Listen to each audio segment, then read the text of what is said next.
Hey everyone, welcome back to my channel. So आज हम start करने वाले हैं ह्यूमन फिजियोलॉजी। ठीक है, तो हम सबसे पहले फर्स्ट चैप्टर स्टार्ट करने वाले हैं, that is digestion and absorption. Okay, तो हम यहाँ से स्टार्ट करेंगे और ये वाली हमारी यूनिट स्टार्ट हो चुकी है। डेली मतलब हम ख़त्म कर देंगे इसको जल्दी से। ठीक है, तो चलिए हम स्टार्ट करते हैं डाइजेशन एंड अब्जॉर्प्शन से। ओके, तो ये हमारा फर्स्ट चैप्टर है इसी यूनिट का। तो अभी हम स्टार्ट करेंगे इसे समझना कि क्या लिखा हुआ है। ओके, तो डाइजेशन एंड अब्जॉर्प्शन की बात हो रही है, तो डाइजेशन एंड हमारी बॉडी एलिमेंट्री कैनाल से रिलेटेड सारी चीज़ें इसमें आएंगी, फंक्शंस। ठीक है, और चलो ठीक है स्टार्ट करते हैं। Food is one of the basic requirement of all living organism. ठीक है ना, सबकी बेसिक रिक्वायरमेंट क्या है? फूड है एंड वाटर है, वो भी फूड में ही आता है। ठीक है, the major component of our food are carbohydrates and protein and fats. हमारे जो मेजर कंपोनेंट है फूड की रिक्वायरमेंट के, वो क्या क्या है? Carbohydrates, protein and fats. ठीक है, तो ये सब चीज़ें बहुत ज़्यादा इंपॉर्टेंट होती हैं। एंड स्मॉल क्वांटिटीज़ में हमको वाइटमिन्स एंड मिनरल्स, ये सब भी चीज़ें चाहिए होती हैं। ठीक है, तो मैं एक चीज़ बताती हूँ आपको। जब आप कभी आपने देखा है कि फास्टिंग करते हैं लोग, मीन्स उपवास करते हैं, व्रत रखते हैं। ठीक है, तो क्या होता है जब आप क्या होता है जब आप फास्ट रखते हैं, मीन्स ड्यूरिंग स्टारवेशन। ठीक है, जब आप स्टारवेशन में होते हैं, ठीक है ना, तब क्या होता है, तो हम तो खाना खाते नहीं हैं। तो सबसे पहले अगर बात करेंगे कि हमारी बॉडी में तो क्या होता है, जो हमारी बॉडी को एनर्जी चाहिए, तो वो एनर्जी कहाँ से लेगी? तो हमारी बॉडी में जो पहले से ही चीज़ें हुई हैं, ठीक है, जैसे कि कार्बोहाइड्रेट, प्रोटीन एंड फैट्स, ये सब तो ना डायरेक्टली थोड़ी ना जल्दी से कंज्यूम हो गया है कि हमने रात को खाना खाया था और सुबह हमने व्रत रखा है और वो खाना सारा कुछ डाइजेस्ट हो गया। लेकिन ऐसा नहीं होता है। तो क्या होता है हमारी बॉडी में, अगर हम स्टारवेशन का टाइम चल रहा है हमारा, ठीक है, तो सबसे पहले हमारी बॉडी एनर्जी किससे लेगी? सबसे पहले एनर्जी लेगी कार्बोहाइड्रेट से। ठीक है, तो सबसे पहले एनर्जी लेगी कार्बोहाइड्रेट से। ठीक है ना, चलो पहले इसे क्लियर करके ना इसे लिखती हूँ। ठीक है, यहाँ पे लिखते हैं हम साइड में। ठीक है, ड्यूरिंग स्टारवेशन। ठीक है, ये स्टारवेशन है। ठीक है, इसके टाइम पे हमको क्या चाहिए? सबसे पहले एनर्जी हमारी बॉडी लेती है किससे? That is carbohydrate. ठीक है, तो यहाँ पे कार्बोहाइड्रेट से सबसे पहले लेगी। ठीक है, उसके बाद में अगर जब कार्बोहाइड्रेट पूरा कंज्यूम हो जाएगा ना, उसके बाद में बारी आ जाती है फैट की, तो फिर फैट से एनर्जी लेगी। सोचो फैट ख़त्म हो गया ना, उसके बाद में किसकी बारी आती है? उसके बाद टर्न आता है हमारी बॉडी में जो प्रोटीन प्रेजेंट है उसका। ठीक है, जो हमको फूड की थ्रू मिली हैं। ठीक है, तो ये सब मतलब होता है, इसी सीक्वेंस में चलता है। पहले कार्बोहाइड्रेट कंज्यूम होंगे, उसके बाद में फैट से एनर्जी ली जाएगी, देन प्रोटीन की बारी आती है लास्ट में। तो समझ में आ गया ये? ठीक है, तो चलो अब हम आगे पढ़ते हैं। ओके, तो कहाँ पढ़ते हैं हम? ठीक है, yes, food provides energy and organic material for growth and repair tissue. तो फूड हमको किस लिए चाहिए? हमको एनर्जी के लिए चाहिए। ठीक है ना, और किस लिए चाहिए? ठीक है, किस लिए चाहिए? हमारी बॉडी की ग्रोथ हो एंड सेल्स की ग्रोथ हो। ठीक है, बॉडी डेवलप हो एंड टिश्यूज़ एंड सेल्स, वही उसी से तो ऑर्गन मिलके बने और उसी से हमारी बॉडी मिली है। तो ठीक है, फूड हमको मतलब हमारे लिए बहुत ही ज़्यादा इम्पोर्टेंट है, इसके बिना कुछ नहीं हो सकता। ठीक है, the water we take the water we take in plays an important role in metabolic process. और वाटर जो हम पीते हैं उसका काम किस में होता है? मेटाबॉलिक प्रोसेस में काम होता है।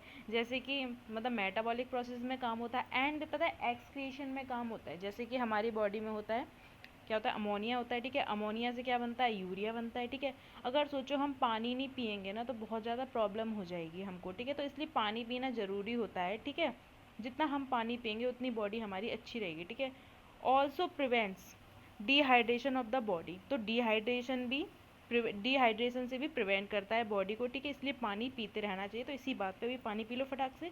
चलिए ठीक है, biomacromolecules in food can not be utilize can not be utilize by our body in their original form. जैसे कि देखो सब कुछ तो बायोमोलिक्यूल्स ही है ना, तो बायोमोलिक्यूल्स मतलब बायोमोलिक्यूल्स में भी मैक्रो, तो मैक्रो मतलब हो गया कौन सा? बड़ा पार्ट हो गया। ठीक है, माइक्रो होता तो कोई बात नहीं थी, तो इजीली डाइजेस्ट हो जाता। तो क्या होता है, मतलब जो कि बायो मैक्रोमोलिक्यूल की ओरिजिनल फॉर्म है ना, उसमें हम डाइजेस्ट नहीं कर सकते उस चीज़ को, ठीक है ना। खुद ही सोचो यार कि हमने, जैसे कि हम चाय चाय कभी छानी होगी हमने, ठीक है, चाय, ये रहा हमारा कप, ठीक है, ये रही चाय, ठीक है, हम चाय छान रहे हैं इसमें, और इसमें है चाय की पत्ती। तो हमेशा आपने देखा होगा चाय की पत्ती ऊपर रह जाती है इसमें, ठीक है ना।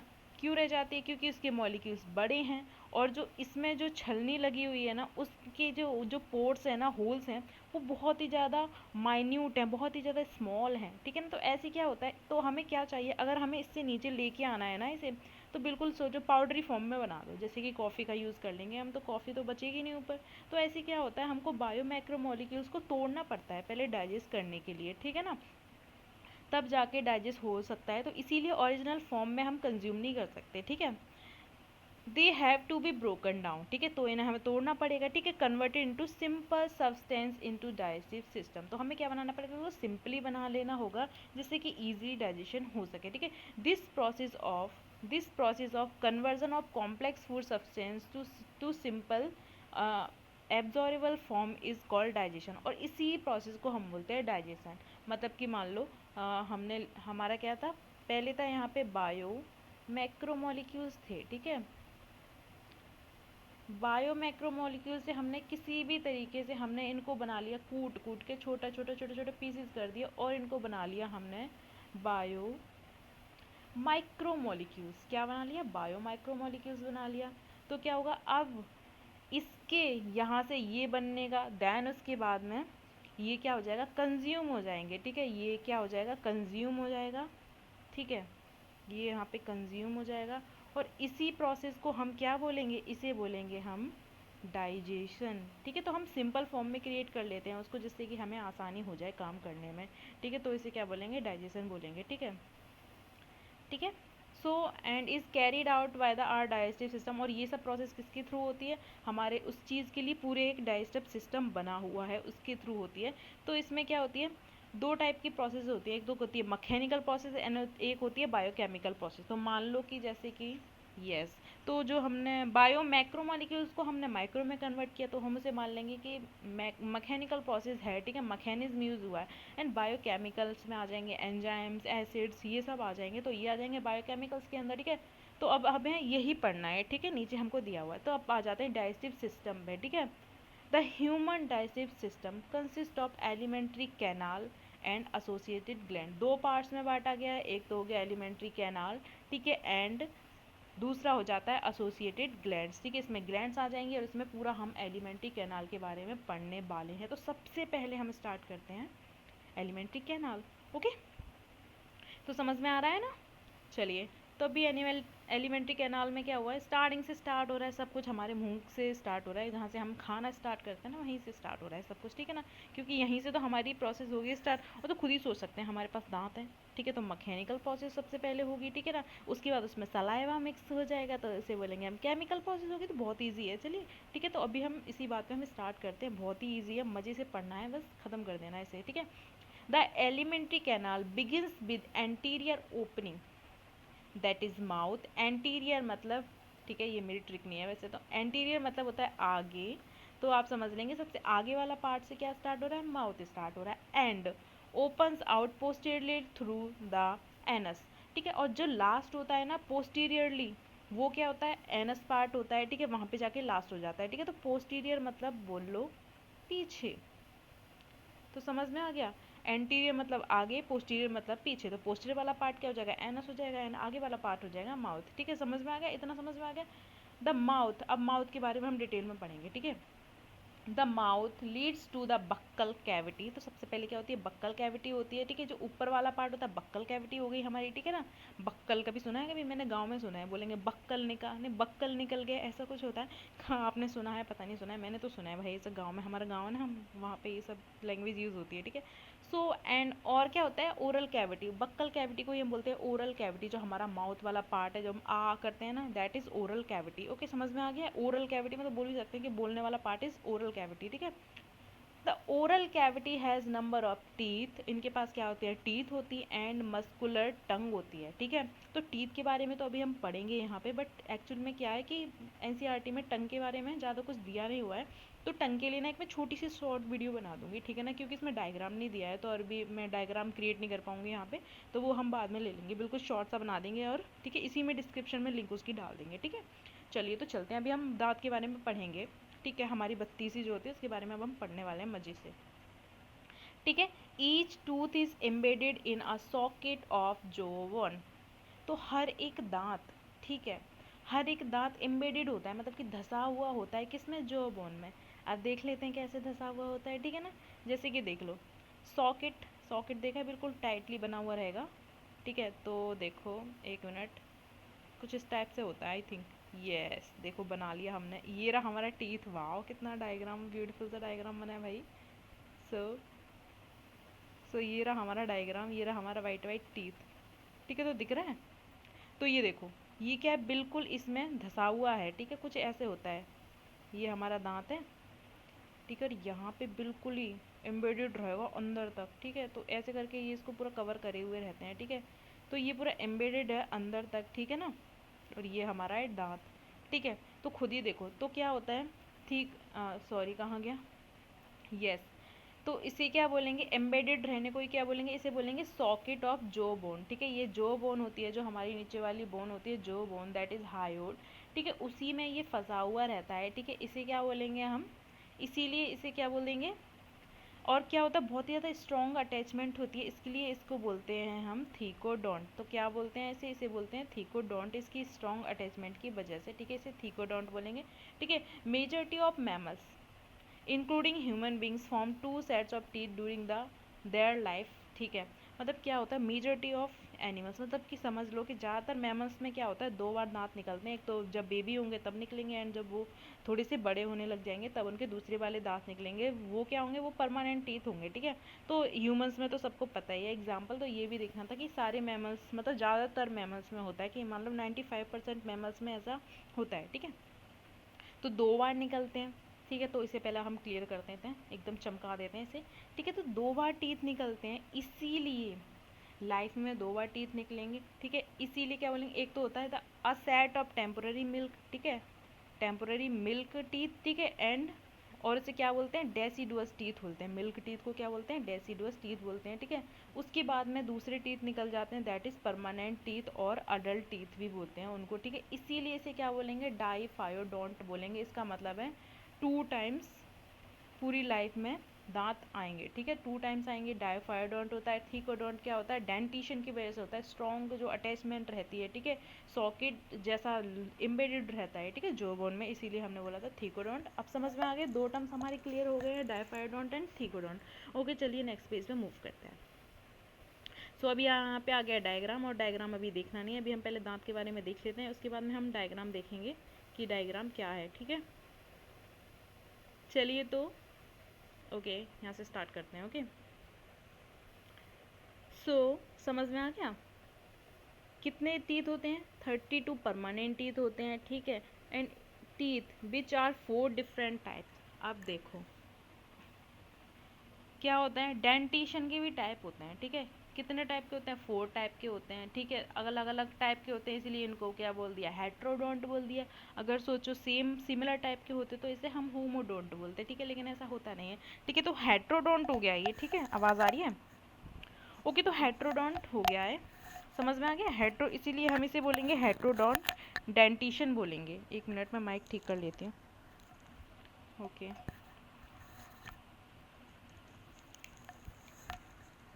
सो इसे क्या बोलेंगे, हेट्रोडोंट डेंटिशन बोलेंगे हम, ठीक है ना, समझ में आ गया।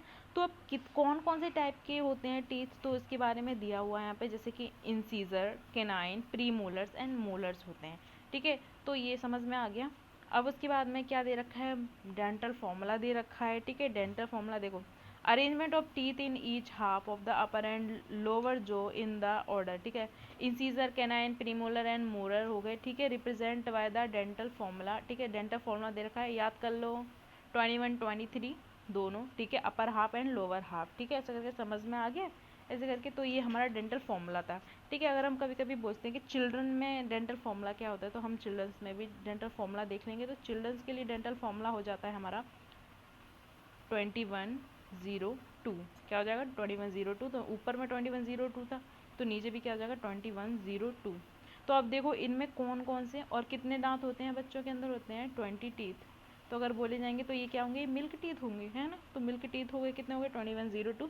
इनमें कौन कौन से एब्सेंट है, देखो इंसीजर दो दो हैं, बिल्कुल सही है। केनाइन भी हैं ये, तो केनाइन तो चाहिए ही थे, ठीक है। उसके बाद में प्रीमोलर बिल्कुल एब्सेंट है। तो अगर बोला जाए कि कौन से दांत एब्सेंट होते हैं चाइल्ड में, तो वो कौन से होते हैं, प्री मोलर्स एब्सेंट होते हैं चिल्ड्रंस के अंदर, ठीक है। क्या एब्सेंट होते हैं, प्री मोलर्स एब्सेंट होते हैं, ठीक है। तो ये समझ में आ गया है, तो इसे लिख लो, ठीक है। अब देखो, अब उसका दांत के कुछ स्ट्रक्चर्स वगैरह दिखाए रखे होंगे, अभी हम वो देखेंगे, ओके। तो इतना समझ में आ गया guys, okay.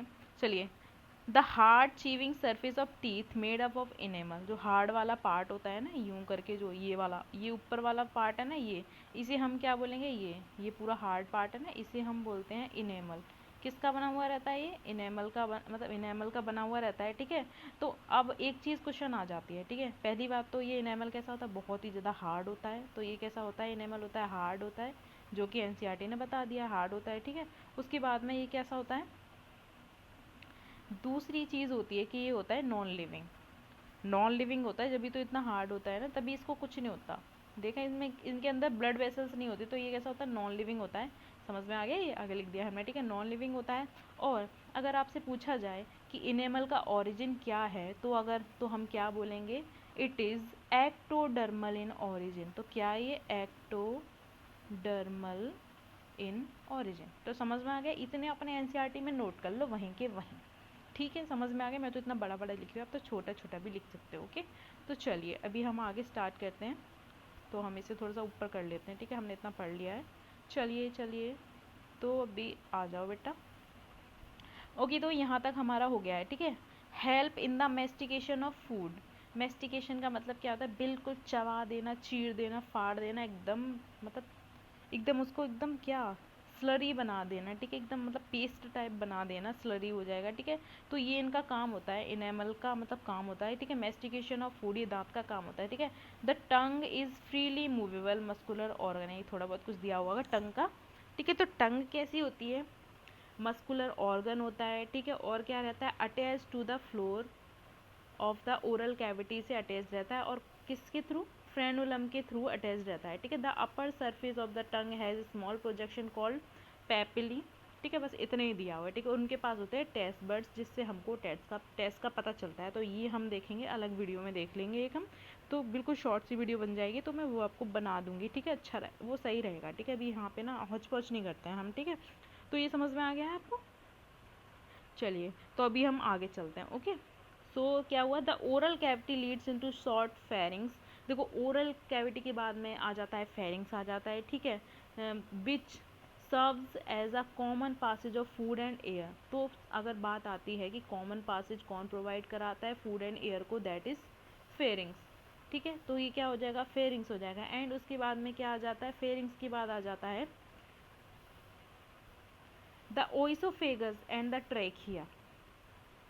Oesophagus and trachea को हम बोलते हैं wind pipe, open into the pharynx. और ये किस में खुलते हैं, फेरिंग्स में जाके खुलते हैं, ठीक है। ओइसोफेगस एंड ट्रैकिया, ठीक है। ओइसोफेगस में क्या आता है, फूड, ट्रैकिया में क्या आता है, विंड आता है, और ये दोनों खुलते हैं जाके फेरिंग्स में खुलते हैं, तो वहीं पे जाके गड़बड़ हो जाती है। इसीलिए वहाँ पे एक चीज़ होती है, दैट इज़ कार्टिलेजनस फ्लैप, इसे क्या बोलते हैं, एपिग्लोटिस कहते हैं। प्रिवेंट करता है कि फूड वाली एंट्री कहाँ होनी चाहिए, फूड वाली ट्यूब में होनी चाहिए, एंड जो एयर वाली एंट्री है वो एयर वाली ट्यूब में होनी चाहिए, जिससे कि कोई गड़बड़ ना होने पाए। अगर कभी कभी ऐसा होता है तो आपको क्या होता है, कफिंग होने लग जाती है, मीन्स आपको स्नीजिंग होने लग जाती है, छींक आएगी, आपका खाना अटक जाएगा गले में। तो ये होता है, कभी कभी ऐसा भी क्वेश्चन आ जाता है कि आपका एक फ्रेंड था, अचानक से खाना खाते खाते उसे खांसी होने लगी, तो वो किसकी वजह से हुआ है, वो इसी रीज़न से हुआ है। उसे प्रिवेंट कौन करेगा, मतलब कि एपिग्लोटिस अच्छे से काम नहीं कर पाया, इसलिए मतलब कुछ इस टाइप का होता है उसका काम। तो फ्लैप लाइक स्ट्रक्चर होता है ये आप देख भी सकते हैं अपनी गर्दन के अंदर में, छोटी सी कुछ लटका हुआ रहता है, ठीक है। उसी को हम क्या बोलते हैं, ग्लोटिस बोलते हैं, ओके। तो समझ में आ गया। तो ये कहता है opening of the bind pipe during the swallowing, ठीक है। तो ओइसोफेगस इज अ थिन, ठीक है। ओइसोफेगस कैसा होता है, थिन होता है, and tube thin and long tube which extend posteriorly passing through the neck, ठीक है, thorax and diaphragm and leads to the J shape bag like, क्या किधर गया, ये हमने आगे छोड़ दिया है क्या? अच्छा ठीक है, अभी आगे का हम देखेंगे। तो पहले मैं इसमें एक चीज़ बता देती हूँ, ठीक है। तो देखो हमने यहाँ पे क्या देखा है, हमने देखा है यहाँ पे बात चल रही थी ओइसोफेगस की, ठीक है। तो हम ओइसोफेगस में एक चीज़ देखेंगे, हम ओइसोफेगस में क्या होता है, ओइसोफेगस क्या होता है, नेक वाले पार्ट में होता है, ठीक है। तो ज़्यादातर पार्ट किस में होता है, नेक में होता है ओइसोफेगस का, इसीलिए हम इसे क्या बोलते थे, इसीलिए हम इसे एक्सटर्नल पार्ट भी मानते हैं, ठीक है। तो क्या मानते हैं, इसे एक्सटर्नल पार्ट भी मान लेते हैं हम इसे, ठीक है। तो ओइसोफेगस का एक्सटर्नल पार्ट मान लेते हैं। समझ में आ गया? चलिए तो अभी हम आगे चलते हैं, क्या बोल रहा था ये, तो स्ट्रक्चर आ गया है। तो क्या क्या बोल रहे थे, पीछे डायग्राम देख लें हम जाके, कुछ अटक गया है, 1 मिनट। सो पहले हम पीछे वाला डायग्राम देख लेते हैं, क्योंकि आगे फिर खुद ही से एक डायग्राम आ गया है। पहले हम इसे देख लेंगे, फिर आप बोलेंगे कि डायग्राम छोड़ दिया, ओके। तो चलो अभी हम इसको देखते हैं, इसमें क्या है। सो थोड़ा सा बड़ा कर लिया है, ओके। तो स्टार्ट करते हैं, है ना। सो यहाँ पे क्या हो रहा है, ये देखो। अभी इसमें सलाइवरी ग्लैंड्स आई हैं कि नहीं आई हैं, अभी सलाइवरी ग्लैंड्स आगे आएंगी आई थिंक, अगर आएंगी तो, ठीक है ना। आनी चाहिए सलाइवरी ग्लैंड्स, हाँ ग्लैंड्स वगैरह में आ सकती है सलाइवरी ग्लैंड्स, ठीक है। तो देखो सबसे पहले यहाँ पे दी हुई है, हमने देखो यहाँ पे बोला था हमने ओरल कैविटी है।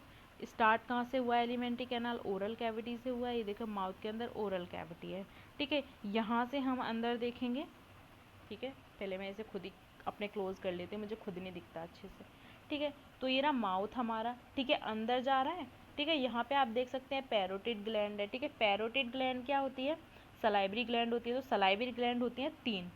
सबसे पहली हो गई पैरोटिड ग्लैंड, यहीं पे समझा देती हूँ, पैरोटिड ग्लैंड हो गई, ठीक है। इसे हम बोलेंगे मेन, क्या बोलेंगे, मेन सलाइवा सिक्रेटेड इसके थ्रू ही होता है, ठीक है। मतलब कि ज़्यादा अगर बोलेंगे तो मेजर क्वांटिटी में सलाइवा इसके थ्रू ही सिक्रेटेड होता है, ठीक है।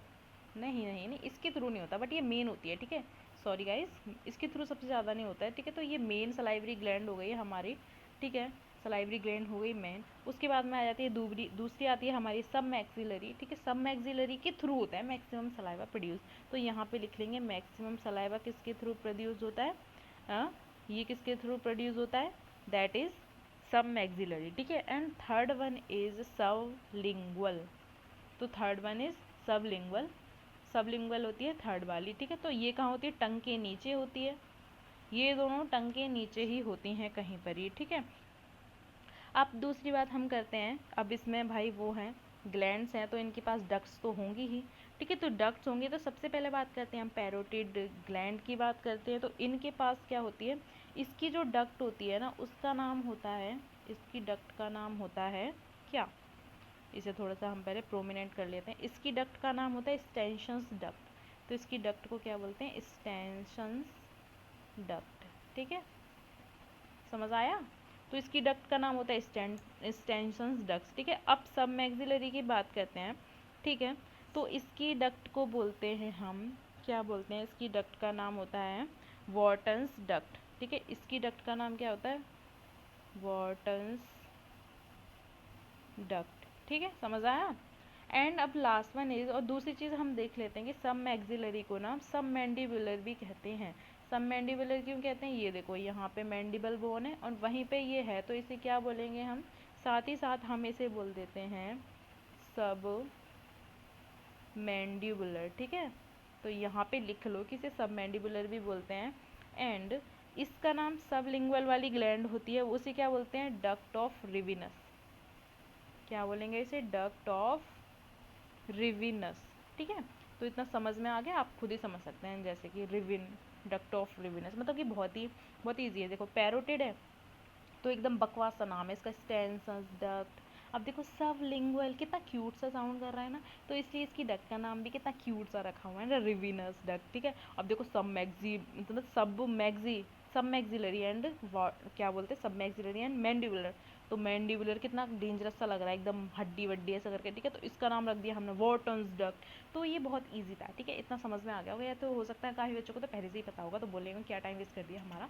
चलो कोई बात नहीं, टाइम वेस्ट नहीं होता, ये रिवीजन हो जाता है आपका, तो आपको बहुत ज़्यादा स्ट्रॉन्ग हो जाएगा, ठीक है। हो सकता है कि मेरे फ़नी वे में पढ़ाने से आपको बहुत ज़्यादा अच्छे से क्लियर हो जाए, मतलब कि आप बोलो ही ना, ठीक है, समझ हो सकता है कि आपको याद आ जाए, ठीक है ना। तो चलिए हमने इतना समझ लिया, हमारी हो गई सिलाइबरी ग्रैंड हो गई। तो अब आगे हम पढ़ाने आने वाले हैं, पढ़ा देंगे भाई। चलो अब समझ में आ गया। अब उसके बाद में क्या होता है, उसके बाद में देखो खाना जा रहा है नीचे नीचे नीचे नीचे, है ना, समझ आएगा। देखो ये रहा हमारा विंड पाइप, ठीक है, ये क्या था, विंड पाइप है यहाँ पे।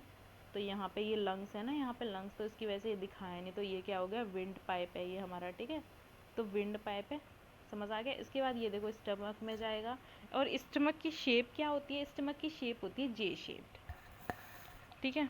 फिर से माइक गड़बड़ हो रहा है, एक्चुअली मैं माइक यूज़ करती नहीं हूँ, आज कर रही हूँ तो ऐसा कुछ हो रहा है। तो ठीक है, तो ये क्या होता है, यस। तो हमने देख लिया कि खाना यहाँ नीचे तक आ गया है, यहाँ पे लिवर है। तो लिवर क्या होती है, largest gland of the body होती है, ठीक है। आप बोलेंगे, बच्चे बोलेंगे क्या बच्चे वाली बातें कर दी, ठीक है ना। चलो कोई बात नहीं, बच्चे वाली बातें नहीं होती हैं, ठीक है ना, ये भी हो सकता है किसी को ना पता हो, ठीक है। तो लार्जेस्ट ग्लैंड हो गई यहाँ पे, ठीक है। यहाँ पे गॉल ब्लैडर है, ठीक है, ये बाइल जूस सिक्रीट करेगा आगे, ठीक है। एंड ठीक है, देखो उसके बाद में ये रहा स्टमक। स्टमक की शेप कैसी होती है, जे शेप्ड होती है, यहाँ पे लिख लो। और ये रहा हमारा ओइसोफेगस, ठीक है। तो ओइसोफेगस का ज़्यादातर पार्ट देखो यहाँ पे क्या है, ओनली नेक में ही है। देखो यहाँ से स्टार्ट हुआ है, तो ज़्यादातर पार्ट नेक में है, ठीक है। इसीलिए हम इसे क्या बोल रहे थे, हम एक्सटर्नल पार्ट बोल रहे थे इससे पहले, ठीक है ना। तो इसीलिए बोला गया था, ठीक है। तो समझ आ गया इतना। उसके बाद हमारा जे शेप स्टमक हो गया, एंड पेनक्रिएज हो गया, लीफ लाइक स्ट्रक्चर होता है, ठीक है। ड्यूडिनम एंड ट्रांसवर्स कॉलम ये सब दे रखा है, ठीक है। उसके बाद हमने पोस्टीरियर पार्ट की बात करी थी, पोस्टीरियर मतलब पीछे, तो दैट इज़ एनस, ठीक है। तो यहाँ पे सिग्मोइड कॉलन ये सब वगैरह दिखा रखे हैं, जो कि हम आगे डिटेल में पढ़ने वाले हैं, ठीक है। तो क्या बोलेंगे, अगर हम एक चीज़, हाँ एक चीज़ हम देख लेते हैं यहाँ पे, ठीक है। अब जब ड्यूडेनम की बात हो ही गई है, तो हम बोलेंगे कि सबसे ज़्यादा डाइजेशन, मतलब पूरा प्रॉपर डाइजेशन कहाँ होता है, स्मॉल इंटेस्टाइन में होता है। तो कहाँ होता है, स्मॉल इंटेस्टाइन में होता है, ठीक है, ये सबको पता है, स्मॉल इंटेस्टाइन में होता है, ठीक है ना। और अगर बात करेंगे हम मेन साइट ऑफ डाइजेशन की बात करेंगे, तो वो होता है ड्यूडेनम, ठीक है। तो ड्यूडेनम क्या होता है, मेन साइट ऑफ डाइजेशन, ठीक है। तो मेन साइड ऑफ डाइजेशन क्या होता है, ड्यूडिनम होता है मेन साइड ऑफ डाइजेशन, ठीक है। समझ में आ गया, ठीक है ना। इसमें क्या होगा, इंटेस्टाइनल, खुद ही देखो यहाँ से सब सीक्रेट हुआ, ये सीक्रेट हुआ, सीक्रेट हुआ, और यहाँ पे सारा कलेक्ट हो गया। उसके बाद सोचो खतरनाक इंटेस्टाइनल जूस, बाइल जूस सब यहीं पे आ रहा है, तो क्या हो जाएगा, डाइजेशन हो जाएगा। और अगर मेन चीज़, अगर कोई चीज़ पूछी जाती है कि सबसे ज़्यादा मतलब किस चीज़ का डाइजेशन होता है यहाँ पे, तो सबसे ज़्यादा डाइजेशन यहाँ पे मतलब ड्यूडेनम में डाइजेशन होता है, किसका, प्रोटीन डाइजेशन होता है। और अगर दूसरी भी चीज़ पूछी जाए, तो स्टमक में भी क्या होता है, स्टमक में भी प्रोटीन डाइजेशन होता है, ठीक है। स्टमक क्या करता है, प्रोटीन का डाइजेशन करता है, ठीक है, प्रोटीन डाइजेशन करता है स्टमक हमारा, ठीक है। तो इतना समझ में आ गया, ठीक है ना। तो यही था, ठीक है। और हाँ एक और चीज़, ठीक है, तो क्या, चलो हम आगे ही बता देंगे, आगे क्या बताना है, मुझे याद आ गया, ठीक है। तो अगर बात करते हैं हम बाइल जूस की बात करते हैं, ठीक है, बाइल जूस, देखिए बाइल जूस में एक चीज़ याद रखने वाली चीज़ होती है कि बाइल जूस के पास कोई एंजाइम्स नहीं होते, ठीक है। इनके पास क्या होता है, कोई एंजाइम्स नहीं होता। तो यहाँ पे हम लिखेंगे नो एंजाइम्स, ठीक है, पूरा एकदम पूरा कवर हो गया ये, तो आप इसको लिख लेंगे। बट इनके पास क्या होता है, इनके पास होता है, इसके पास मतलब बाइल जूस के पास होता है एक्टिव लाइपेज, क्या होता है, एक्टिव लाइपेज होता है। तो ठीक है भाई, हमारा पूरा डायग्राम पूरी बुरी तरीके से भर गया है, और इसे आप भी भर लो एनसीईआरटी में ऐसे करके, ठीक है, समझ में आ गया। अब देखो, हाँ अब इसमें एक इम्पोर्टेंट चीज़ रह गई है यहाँ पे। अब हमने वर्मीफॉर्म अपेंडिक्स को तो कोई वेटेज दिया ही नहीं, इसे कैसे भूल सकते हैं। ये देखो, ये रही हमारी वर्मीफॉर्म अपेंडिक्स। ये क्या होती है, ये होती है वेस्टिजियल ऑर्गन होता है ये बॉडी का, ठीक है, वेस्टिजियल ऑर्गन होता है बॉडी का, ठीक है। तो ये होता है वेस्टिजियल ऑर्गन होता है, तो इसमें क्या बोलते हैं, इसका कोई काम नहीं होता है। कभी कभी क्या होता है, ये इसमें क्या हो जाता है, खाना वाना भर जाता है, ठीक है ना, बॉडी में ही तो है। तो इसको अगर हम काट कूट के हटा भी दें तो कोई फ़र्क नहीं पड़ता, इसका सर्जरी हो जाती है, इसे हटा दिया जाता है और खेल ख़त्म। ठीक है, चलिए अब हम आगे चलते हैं। तो बिल्कुल मज़ा आया है कि नहीं आया? मज़ा आ गया ना तो प्लीज़ लाइक कर दो और प्लीज़ शेयर कर देना अगर आपके फ्रेंड्स वगैरह आपके बडीज़ के साथ। ओके, चलिए अब हम आगे वीडियो में चलते हैं। तो हमने ये पढ़ लिया, यस हमने ये पढ़ लिया है। अब हम यहाँ से स्टार्ट करने वाले थे, सो अभी हम यहाँ से स्टार्ट करेंगे। तो मज़ा आ रहा है कि नहीं? सीरीज़ में मज़ा आ रहा है ना? तो कमेंट करके बता देना आपको कितना अच्छा लगा है ये वाला सीरीज़। ओके, सो चलिए स्टार्ट करते हैं। तो मैं अभी ठीक से कर लेती हूँ मैं पहले से। ओके, चलिए अब हम प्रॉपरली इसे पढ़ेंगे क्या बोलेगी हमारी अब एनसीईआरटी। ठीक है, तो एनसीईआरटी बोलती भी है। ठीक है, अरे लास्ट वाला क्या था?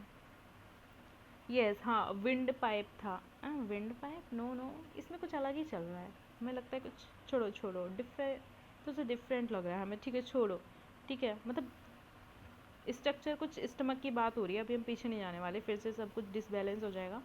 चलो ठीक है, अब मस्कुलर स्फिंक्टर। अरे स्टमक की बात चल रही है तो दांत के बीच में गुजर रखे हैं भाई।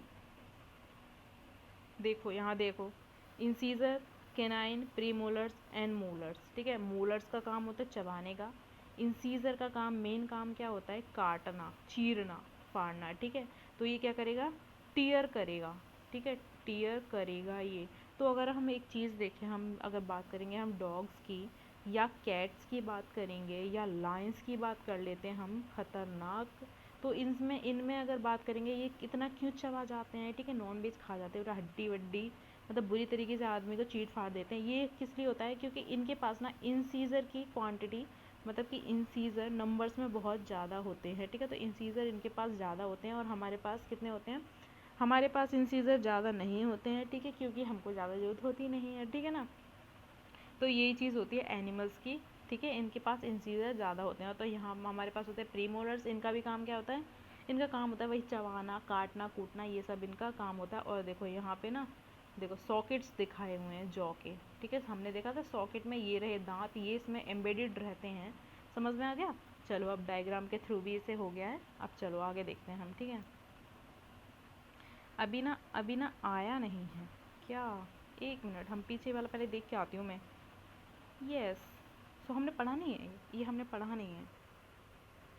यस, जे शेप्ड बैग लाइक स्ट्रक्चर बता दिया हमने। ठीक है, ठीक है, और यहाँ पे क्या दे रखा है? यस, विंड पाइप दे रखा है। अचानक से कहाँ गया?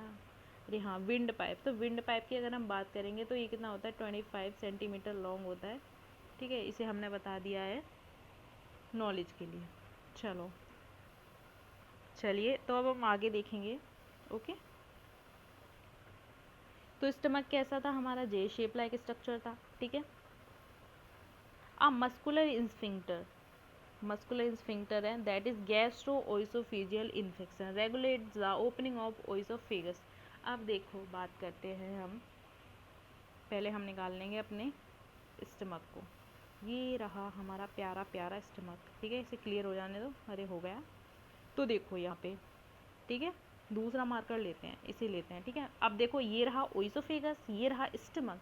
ठीक है, इसके बाद में क्या आ जाएगा? ड्यूडेनम वाला पार्ट आ जाएगा। समझ में आया? अब देखो इसको ना 3 पार्ट्स में डिवाइड किया गया है। फर्स्ट पार्ट है हमारा फंडस, दैट इज ठीक है, फंडस है। उसके बाद आ जाता है बॉडी। ठीक है, इतना पार्ट इज बॉडी एंड नीचे वाला इतना पार्ट को बोलेंगे हम, फिर से डिवाइड करते हैं इसे हम।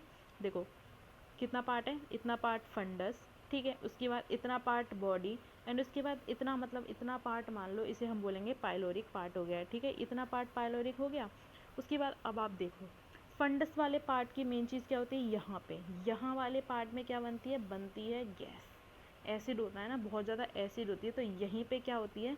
एयर कंटेन होती है। ठीक है, यहाँ पे प्रेजेंट होती है एयर, जहाँ पे आपकी गैस बनती है। ठीक है, और ठीक है, ये रहा ओइसोफेगस वाला पार्ट। ठीक है, तो ओइसोफेगस के पास एक स्फिंक्टर होना चाहिए जिससे कि खाना ऊपर ना जाए। ठीक है ना, बैक फ्लो ना करे। एंड एक यहाँ पे हमारे पास स्फिंक्टर होना चाहिए जिससे कि जब ये नीचे गया है तो ऊपर ना आ पाए फिर से। ठीक है ना, इसी की वजह से तो वोमिट हो जाती है। या फिर जब यहाँ पे चल रही है, प्रोसेसिंग चल रही है, ठीक है, तो उस टाइम पे ना ये नीचे ना जाए। ठीक है, तो समझ में आ गया है। तो इसीलिए इन स्फिंक्टर की ज़रूरत होती है कि स्टमक में रहता है ना कुछ टाइम तक। कितने टाइम तक रहता है? 4 घंटे तक रहता है ना खाना। तो हाँ चलो, हमने ये भी देख लिया है कि स्टमक में खाना कितने घंटे तक रहता है? 4 आवर्स तक रहता है। मज़े से यहाँ पे चलता रहता है, चर्निंग मूवमेंट, ये वो, एसिड बेसिड HCl मिलके पूरे खाने की बैंड बजा देते हैं, ठीक है। मतलब बैंड बजाने का मतलब है कि उनको मैक्रो से माइक्रो में कन्वर्ट कर दिया जाता है स्टमक के अंदर आगा, ठीक है। उससे पहले हमने बताया था कि यहाँ पे क्या होता है, प्रोटीन डाइजेशन होता है, समझ आया। यहाँ पे किसका डाइजेशन होगा, प्रोटीन डाइजेशन होता है, ठीक है। अब देखो इस वाले इंस्पेक्टर की बात हो रही है तो ये ओइसोफेगस के पास है, इसीलिए हमने क्या बोला है इसे, क्या बोला था उसे, गैस्ट्रो। गैस्ट्रो मतलब हो गया, गैस्ट्रो मतलब हो गया पेट, एंड गैस्ट्रो ओइसोफेजियल इंस्फिंक्टर, तो यहाँ पे लिख दो गैस्ट्रो ओइसोफेजियल स्फिंक्टर, ठीक है। तो समझ में आ गया, यहाँ पे गैस्ट्रो ओइसोफेजियल स्फिंक्टर हो गया।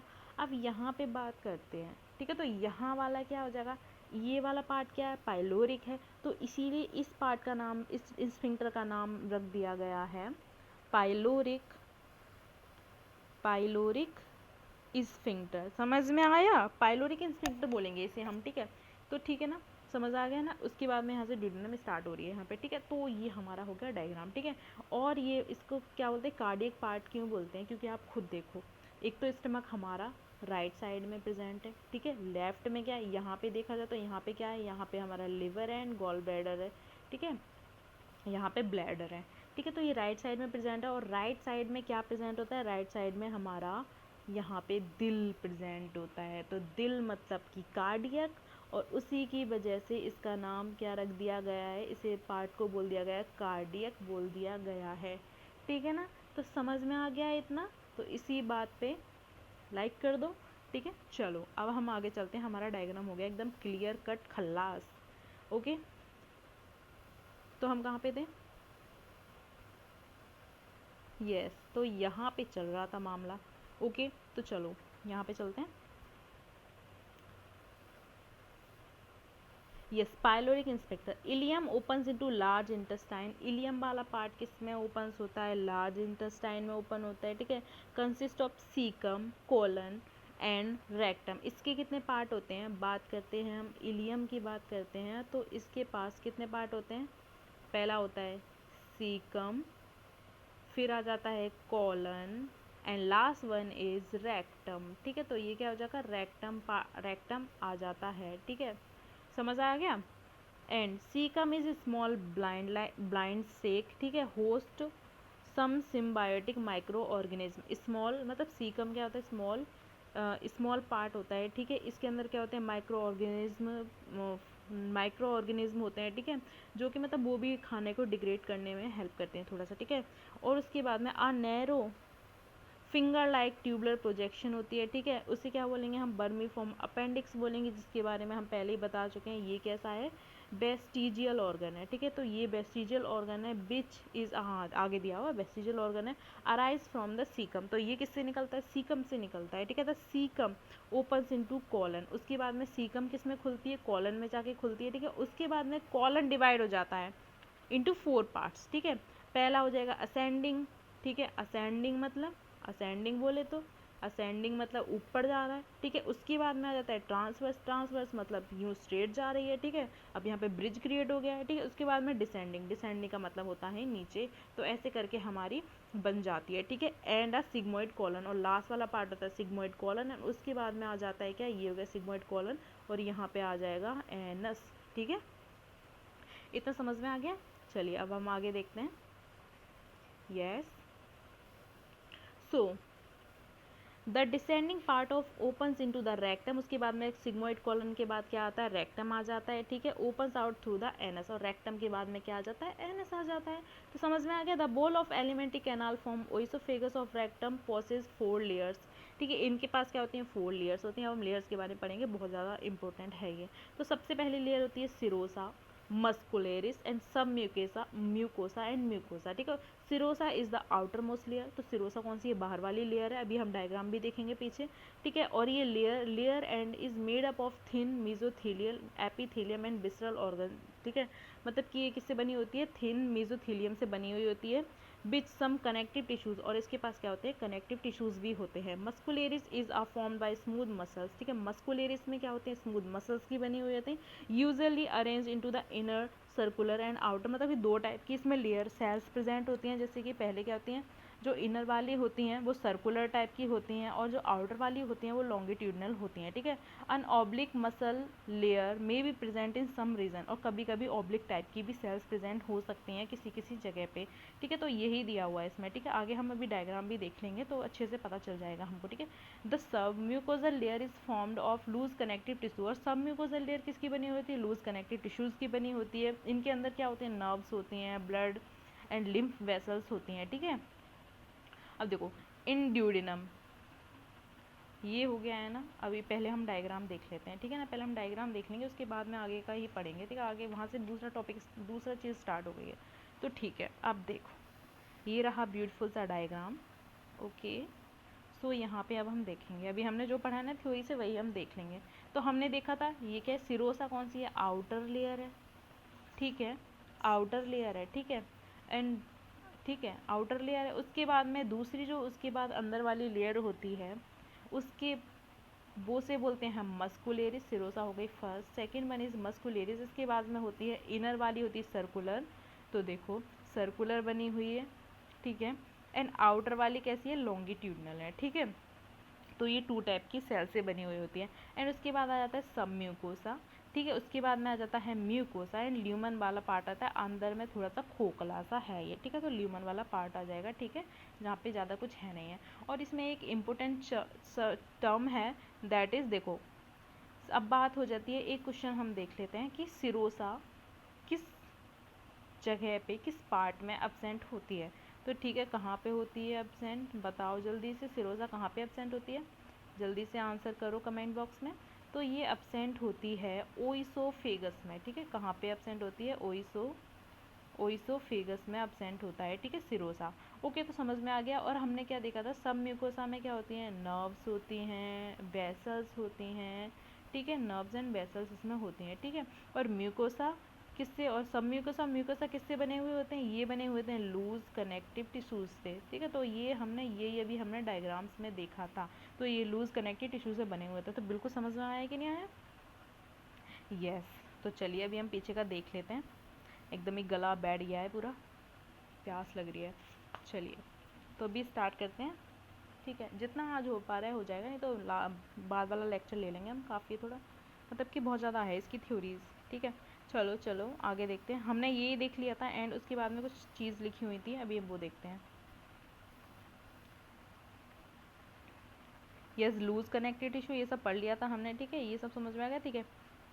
Yes, the innermost layer lining of lumen alimentary canal is mucosa. This layer formed irregular folds, ठीक है। क्या होता है, इनरमोस्ट लेयर होती है, ठीक है, ठीक है, उस एलिमेंट्री कैनाल की, ठीक है, उसे बोलते हैं म्यूकोसा, ठीक है। उस लेयर के पास क्या होते हैं, इरेगुलर फोल्ड्स होते हैं, ठीक है, क्या होते हैं, फोल्ड्स होते हैं। इसको क्या बोलते हैं, ये स्टमक में होते हैं।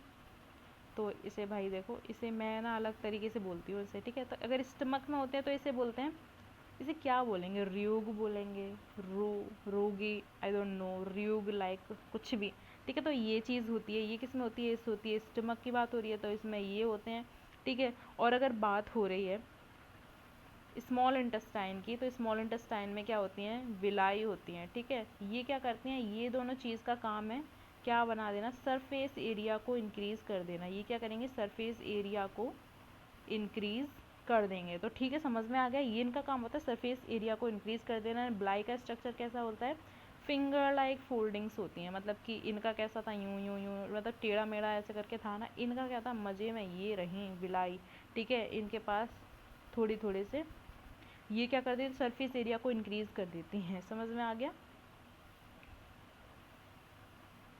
देखो the cells lining of villi produce numerous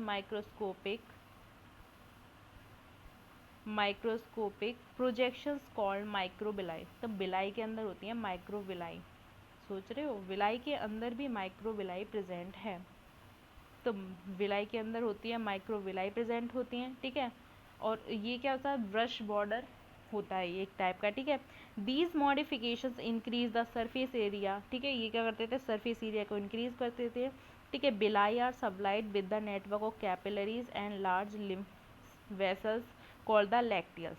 जो इनके अंदर लिम्फ वेसल की सप्लाई होती है उसे हम बोलेंगे लैक्टियल्स होते हैं, ठीक है। इनके अंदर कैपिलरीज भी होती हैं, ठीक है, ब्लड वेसल्स भी होती हैं विलाई के अंदर, ठीक है।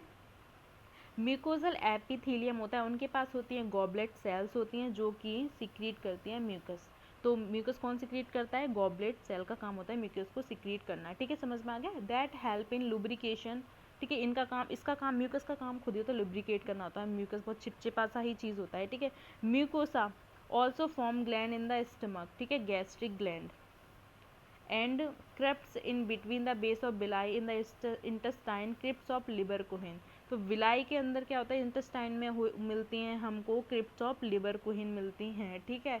All the 4 layer show modification in the different part of the alimentary canal, मतलब एलिमेंट्री कैनाल, ठीक है। मतलब कि क्या होता है, जो भी चार्ज हमको लेयर हमने पढ़ी हैं उन सब का फंक्शंस और सब चीज़ का अलग अलग है, अलग अलग पार्ट्स में, तो यही दिया गया है, ठीक है। तो एक चीज़ याद रखनी है हमको, गॉबलेट सेल सिक्रेट करती है म्यूकस। तो यहाँ पे डायग्राम दिया हुआ है, व्हाट अ ब्यूटीफुल डायग्राम, ठीक है। तो यहाँ पे देखो, ये रही माइक्रोविलाई जो किस में प्रेजेंट होती है, स्मॉल इंटेस्टाइन में प्रेजेंट होती हैं, ठीक है, ठीक है। तो ये देखो यहाँ पे विलाई है, ठीक है, माइक्रोविलाई है, एंड यहाँ पे लैक्टियल्स एंड कैपिलरीज। क्वेश्चन आता है इससे बेटा, तो इसकी हमें मार्किंग करनी होती है कहाँ पे क्या है, तो बहुत इंपॉर्टेंट है ये वाला, तो इसे अच्छे से बना लो, ठीक है, एक रफली डायग्राम बना लो इसको, तो अच्छे से याद हो जाएगा। और इसे बोलते हैं हम क्रिप्स, और ये रही हैं आर्टरी एंड वीन्स, ठीक है। तो पूरी नर्व सप्लाई है इसके अंदर मजे में, तो समझ में आ गया है इतना, ठीक है ना, यस। तो अभी हम आगे चलेंगे, ठीक है। अब आ जाते हैं हम डाइजेस्टिव ग्लैंड्स पे। तो सेशन में मज़ा तो आ रहा होगा ना एकदम में, चलिए, चलो, मज़ा आना चाहिए क्योंकि हमें मज़ा लेना पड़ेगा सब्जेक्ट में, तभी मज़ा आएगा, नहीं तो मज़ा तो किसी चीज़ में नहीं आता। चलिए, digestive gland. The digestive gland associated with the alimentary canal include the salivary gland the end the liver and pancreas. अरे अरे, देखो, डाइजेस्टिव ग्लैंड्स में कौन कौन सी आ गई हैं? सलाइवरी ग्लैंड्स आ गई, लिवर आ गया एंड पेनक्रियास आ गया, ठीक है। Saliva is mainly produce by the 3 pairs of salivary gland, हमने पीछे पढ़ा था, कौन कौन सी थी? पैरोटिड, पैरोटिड थी, दूसरी थी सब मैक्सिलरी थी, एंड थर्ड वन इज सब लिंगुअल, ठीक है। तो सब लिंगुअल थी, हमने फिर से पढ़ लिए हैं, तो ये तीनों थी, ठीक है। अब बात होती है कि सब मैक्सिलरी या सब मैंडिबुलर कहाँ पे होती हैं? लोअर जो पे होती है, पैरोटिड चीक के पास होती है, ठीक है। द लिंगुअल्स बिलो द टंग होती है, टंग के नीचे होती है लिंगुअल, तो तभी तो उसे लिंगुअल बोला गया, सब लिंगुअल मतलब tongue, lingual related with the tongue, ठीक है। These gland situated the outside of the buccal cavity secrete the salivary juice in the into the buccal cavity. तो इनका काम क्या होता है? सलाइवरी जूस को सिक्रीट करना बक्कल कैविटी के अंदर। तो समझ में आ गया? तो सलाइवरी जूस से क्या निकलता है भाई, बताओ हमें, कौन सा एंजाइम होता है सलाइवरी में? सलाइवा में कौन सा एंजाइम होता है, बताओ जल्दी से। तो सलाइवा में कौन सा एंजाइम होता है? यहाँ पे एंजाइम मिलता है, दैट इज एमाइलेज या फिर टॉयलिन, टाइलिन एंजाइम, ठीक है, टाइलिन, टॉयलिन जो आप कहना पसंद करेंगे, ठीक है, ये मिलता है हमको इसके अंदर, ठीक है। ये क्या करता है? और देखो, टाइलिन का काम क्या होता है? टाइलिन का काम होता है अच्छा खासा स्टार्च है, स्टार्च को कन्वर्ट करा देगा ये माल्टोज में, किस में कन्वर्ट करा देगा? माल्टोज में कन्वर्ट करा देगा, ठीक है, समझ में आ गया ये। तो इसका काम हो गया ये।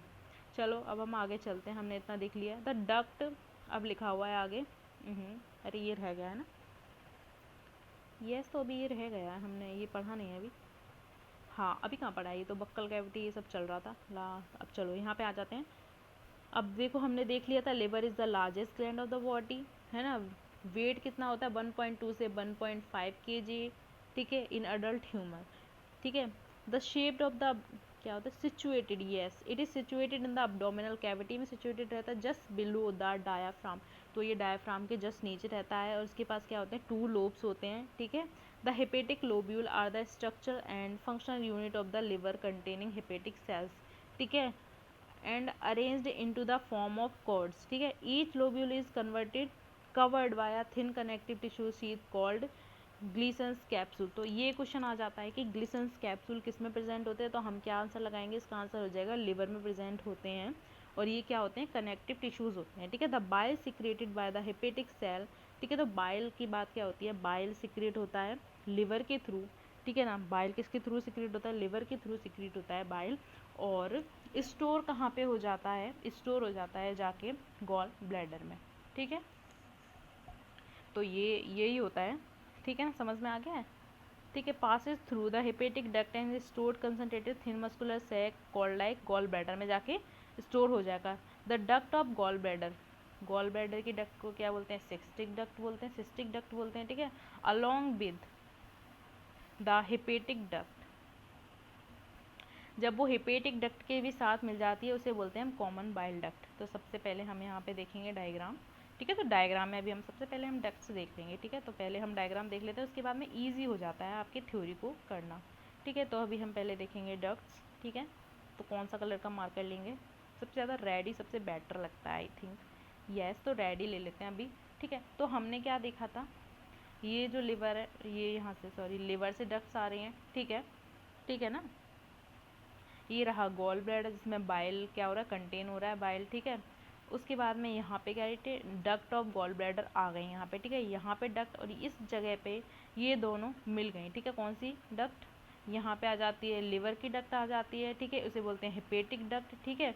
और इसे यहाँ पे आ जाती है गॉल ब्लैडर की डक्ट, इसीलिए हमने इसे क्या बोल दिया, कॉमन बाइल डक्ट बोल दिया है इसे, ठीक है, कॉमन बाइल डक्ट बोल दिया है। अब आ जाते हैं, बाइल कुछ वर्ड आ गया है तो हम इसे छोड़ेंगे थोड़ी ना। तो अब देखो यहाँ पे क्या आ गया है, बाइल आ गया है, बाइल। तो अब देखो बाइल में क्या क्या होता है, पहली बात इसमें जो पिगमेंट्स होते हैं, पहला होता है, पहला तो एक तो सबको ही पता होगा, बिलिरुबिन होता है, ठीक है। क्या होता है, बिलिरुबिन होता है ना। और दूसरा क्या होता है, विलवर्डिन होता है, क्या होता है, विलवर्डिन होता है, ठीक है, विलवर्डिन होता है। एंड इसके अंदर होते हैं बाइल सॉल्ट होते हैं, क्या होता है, बाइल सॉल्ट होते हैं। और क्या होता है इसके अंदर, और क्या होता है, और इसके अंदर होता है कोलेस्ट्रॉल होता है, ठीक है। और अगर कुछ रह गया होगा तो वो आप बता देंगे, ठीक है। और होता है इसके अंदर फॉस्फोलिपिड्स भी होते हैं इसमें कुछ, ठीक है। इसके अंदर क्या होते हैं, फॉस्फोलिपिड्स भी होते हैं। और ये सब मिल के बना लेता है बाइल जूस। तो समझ में आ गया, समझ में आ गया। उसके बाद में क्या हुआ, यहाँ से आई हमारी डक्ट आ गई है यहाँ से, ठीक है। और देखो यहाँ से डक्ट आई, उसके बाद में ये रहा हमारा पैनक्रिएज। पैनक्रिएज क्या सी होती है, पैनक्रिएज के तो बहुत ज़्यादा ही फंक्शन है भाई। तो पैनक्रिएज में देखो, पैनक्रिएज को हम क्या बोलते हैं, पैनक्रिएज को बोलते हैं हम मिक्स्ड ग्लैंड बोलते हैं। क्यों, इसे क्या बोलेंगे, मिक्स्ड ग्लैंड। अब बात उठती है कि मिक्स्ड ग्लैंड क्यों बोलते हैं, क्योंकि ये एंडो एंड एक्सोक्राइन दोनों का ही काम करती है ये, ठीक है। मतलब एंडो एंड एक्सो दोनों ही जैसे बिहेव करती है, ठीक है। अगर ये दूसरा ले ले, सो चलो ठीक है, इसे इरेज करते हैं पहले, अगर हो जाए तो। यस हो गया है, वेरी नाइस। इसे होगा, अजीब ही है, पता नहीं क्यों दिया हुआ है, मुझे समझ नहीं आता, इरेज नहीं होता इससे तो। चलो छोड़ो, क्या इरेज ही करना। तो ठीक है देखो, अगर हम बात करते हैं एक्सो की, तो पहले हम लिख लेंगे कि ये एक एक्सो जैसे बिहेव करता है एंड एंडो के जैसे बिहेव करता है। थोड़ा सा डार्क कलर ले लेते हैं, दिख नहीं रहा है, ठीक है। तो एक्सो एंड एंडो के जैसे बिहेव करता है, समझ में आ गया। तो पहली बात देखो, एक्सो में क्या होता है, डक्टेड ग्लैंड होती हैं, इनके पास क्या होती हैं, डक्ट होती हैं, तो ये कैसी हैं, डक्टेड हैं। एंड एंडो की बात हो रही है तो ये कैसी होती हैं, डक्टलेस होती हैं, ठीक है। इनके पास डक्ट नहीं होती है। तो डक्टलेस होंगी जो, वो क्या करेंगी, हार्मोन सिक्रिएट करेंगे। तो ये क्या करेंगी, अभी मैं शॉर्ट में लिख दूंगी ऊपर में, ठीक है। तो ये क्या करेंगे, हार्मोन सिक्रिएट करेंगी, ठीक है। तो डक्टलेस वाली तो हार्मोन सिक्रिएट करती है। एंड यहाँ पे डक्टेड वाले की बात हो रही है तो ये क्या सिक्रीट करेंगे, ये एंजाइम सिक्रीट करेंगी। यहाँ पे क्या सिक्रीट करेंगी, एंजाइम सिक्रीट करेंगी, ठीक है। और इसमें क्या होता है, बताओ भाई कौन कौन सा एंजाइम। तो इसका काम क्या होता है, ये क्या सिक्रीट करेगी, ये सिक्रीट करेगी व्हाट, क्या सिक्रीट करेगी, पैनक्रिएटिक जूस। तो ये क्या सिक्रिएट कर रही है, पैनक्रिएटिक जूस। साथ ही साथ में नोट करते जाना, ये अपनी एनसीईआरटी में लिख लेने का है डायग्राम के अंदर, ओके। तो पैनक्रिएटिक जूस ये कर देती है सिक्रीट। और बात करते हैं हम पैनक्रिएटिक जूस का पीएच कितना होता है, बताओ जल्दी, किस किस को पता है। तो हम ब्लैक यूज़ कर लेते हैं यार, यूज़ ही नहीं आता। पैनक्रिएटिक जूस का पीएच होता है, कितना होता है, 8.4। समझ आया, तो कितना होता है, पीएच होता है 8.4 होता है, ठीक है, समझ में आ गया। और ये क्या होता है, 500 to 800 ml per day secrete होता है। अब कहाँ लिखें, जगह नहीं बची यार। तो येलो कलर यूज़ कर लेते हैं। तो अगर हम बात करते हैं यहाँ पे, तो कितना सिक्रेट होता है, पैनकेटिक जूस होता है यहाँ पे, कहीं भी लिख ही देते हैं, छोड़ो आप तो सुन ही रहे हैं ना। 500 to 800 ml per day secrete होता है पैनकेटिक जूस। तो इतना देखो भाई, डायग्राम की हमने बजा दी है धच्चियाँ। चलो समझ में आ गया। अब देखो यहाँ पे हमने ये देख लिया है। उसके बाद आ जाते हैं यहाँ पे, ये दोनों ग्लैंड्स मिल रही हैं और यहाँ पे ड्यूडेनम से आके यहाँ पे एक पूरी ग्लैंड सब मिक्स हो रहा है, यहाँ का और यहाँ का भी आ रहा है। इसे हम बोलेंगे हिपेटोपेनक्रिएटिक डक्ट, जो कि कहाँ जा रही है, ड्यूडेनम के अंदर जा रही है हिपेटोपेनक्रिएटिक डक्ट। तो समझ में आ गया है। इसके पास में क्या होंगे, हिपेटोपेनक्रिएटिक डक्ट के पास में क्या होती है, बाइल होते हैं और पेनक्रिएटिक जूस होते हैं इनके पास, ठीक है। तो यहाँ पे जाती है ये ड्यूडेनम में जाती है, फिर वही डाइजेशन का प्रोसेसिंग हो जाएगा। सबसे ज़्यादा मैक्सिमम डाइजेशन हो जाएगा ड्यूडेनम के अंदर। तो समझ में आ गया, ये था हमारा डायग्राम, ठीक है। चलो अब हम आगे चलते हैं। अरे ये लास्ट में दिया हुआ है, हमने थ्योरी नहीं पढ़ी। यस, तो थ्योरी यहाँ पे है, चलो थ्योरी पढ़ते हैं। Okay, yes, the hepatic duct from the liver forms a common bile duct, ठीक है। एक कॉमन बाइल डक्ट क्रिएट हो जाती है, ठीक है। The bile duct and the pancreatic duct opens together into the duodenum as the common hepatopancreatic duct which is guarded by sphincter of Oddi, जो कि हमने पहले ही देख लिया था। The pancreas is a compound, ठीक है। इसके पास में क्या होती है, एक्सोक्राइन होती है, एंडोक्राइन होती है, ठीक है। और situated between the limbs of the C shape duodenum. अब ड्यूडेनम की शेप क्या होती है, ड्यूडेनम की शेप होती है सी। और पेट आई मीन हमारे स्टमक की शेप कैसी होती है, वो होती है जे शेप्ड होता है स्टमक, ठीक है। The exocrine portion secrete an alkaline pancreatic juice, जो कि हमने देख लिया था कितना होता है, उसका पीएच होता है, पैनक्रिएटिक जूस का पीएच होता है 8.4 होता है। तो ये एल्कलाइन ही तो हुआ, तो ये क्या होता है, एल्कलाइन होता है, ठीक है। पैनक्रिएटिक जूस कैसा होता है, एल्कलाइन होता है, कंटेनिंग एंजाइम्स, ठीक है। And the endocrine portion secrete कुछ हार्मोन सिक्रेट करता है, वो क्या होते हैं, इंसुलिन एंड ग्लूकागोन होता है, ठीक है। और देखो कॉमन बाइल डक्ट की बात हो रही थी ना, देखो कॉमन बाइल डक्ट कहाँ चली गई, कॉमन बाइल डक्ट छोड़ो, हम डायग्राम में देख लेंगे ना। कॉमन बाइल डक्ट को हम क्या बोलते हैं, कॉमन बाइल डक्ट का एक नया नाम है, उसे बोलते हैं हम डक्टस कोलिडोकस। इसे क्या बोलेंगे, डक्टस कोलिडोकस, ठीक है, कोलिडोकस। तो ऐसा आएगा यहाँ पे। तो समझ में आ गया है इतना, ठीक है ना। प्लीज़ शेयर करो सेशन को, और बाकी जो बचा हुआ है ना वो हम इसे नेक्स्ट सेशन में पढ़ेंगे। ओके गाइज, तो चलिए बाय, अच्छे से पढ़िए।